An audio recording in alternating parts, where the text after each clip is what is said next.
you know, you gotta warm up the oven before you can like put in the bread. We didn't work up to it. He just kind of, you know.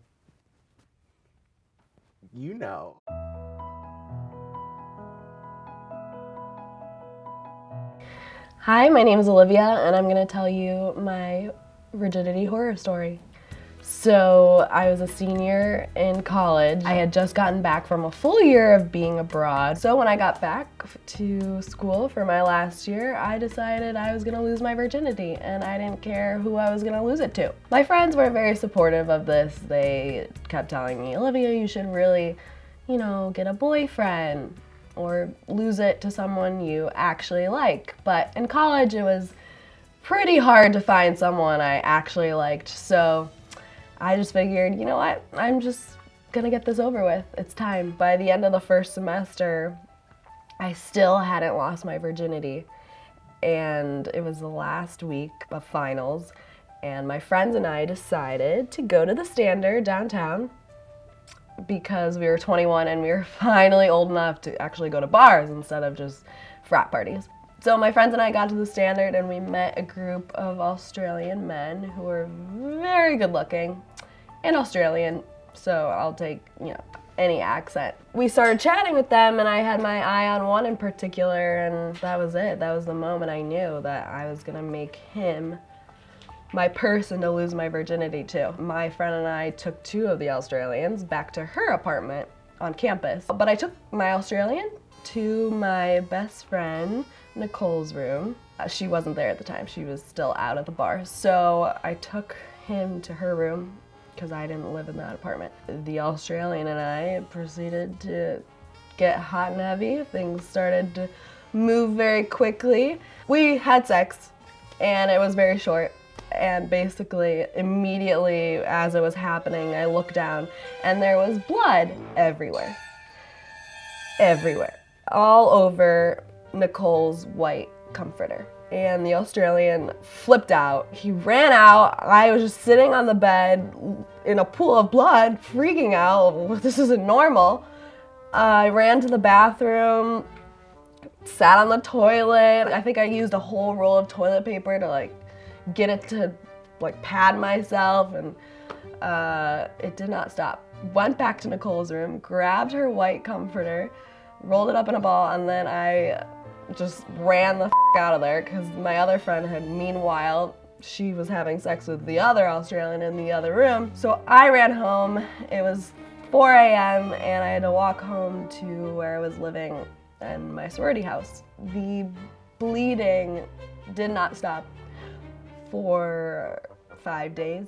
One of my finals I went to, it was just scarring. I remember standing up from my chair and there was a little pool of blood on the seat. I really did freak out. I was like, maybe I should see a doctor. And then I got to the hospital and the doctor was like, you do not need surgery, you just need to wait it out.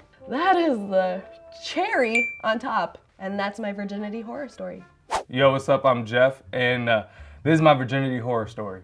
So I lost my virginity 3 days after I actually went to Ball State. The building I lived in, there was 8 floors. The first 4 are for men. The second 4, so 4 through 8, are for women. So that day when I was moving in, one of my friends who actually lived in the same building, she brought one of her friends down, so her roommate, and they just came out and checked out the room and everything and got to meet them. First weekend in college, you know, what do? You go party. So we hang out with the girls, we go party, we hit a couple house parties because that's all we know. Get to sharing a couple drinks and she says, Jeff, let's go back.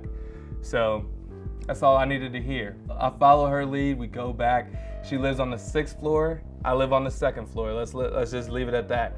And we get to her room. I'm laying directly like this on my back and she's on top. And she just stops moving and looks at me, and she decides to turn over and puke directly into the trash can and ground to the right of me. I just see puke, I just see everything that's going bad. I don't know, this is my first time, so I decide to not only kind of push her off, but pull my pants up and run as soon as I can. When I tell you that I did a full-on sprint from the 6th floor to the 2nd floor at like 3 o'clock in the morning, this was no lie. And then I got in the shower as quick as possible. Right after that, not only did I not talk about it to like my friends or anything, I was kind of like mentally scarred.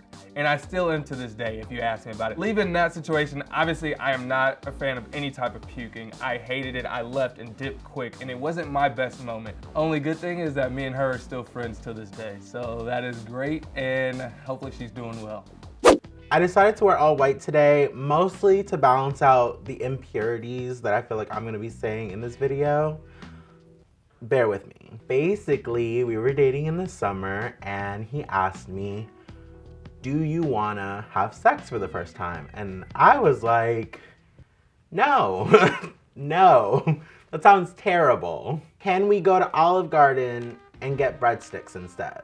I probably read every Cosmopolitan magazine on the planet. That didn't really help because it's mostly straight sex. I also watched a ton of porn because, you know, I was just trying to get tips, but like that was super unrealistic and that didn't really work. I just really wanted to go into this very informed, very, you know, with a wealth of knowledge, because sex education in school is not great. Basically, I decided that I was gonna bottom. I'm not gonna explain topping and bottoming to y'all because that's something y'all can Google in your free time. I'd like to believe in that moment when I had sex for the first time, I became like a warrior sex goddess. I don't think that actually happened, but for him, it was a painless experience. For me, I was going through it. I felt like I needed to do breathing exercises. So, you know, usually, you know, you gotta warm up the oven before you can like put in the bread. This was not that. We didn't work up to it. He just kind of, you know, and that hurt.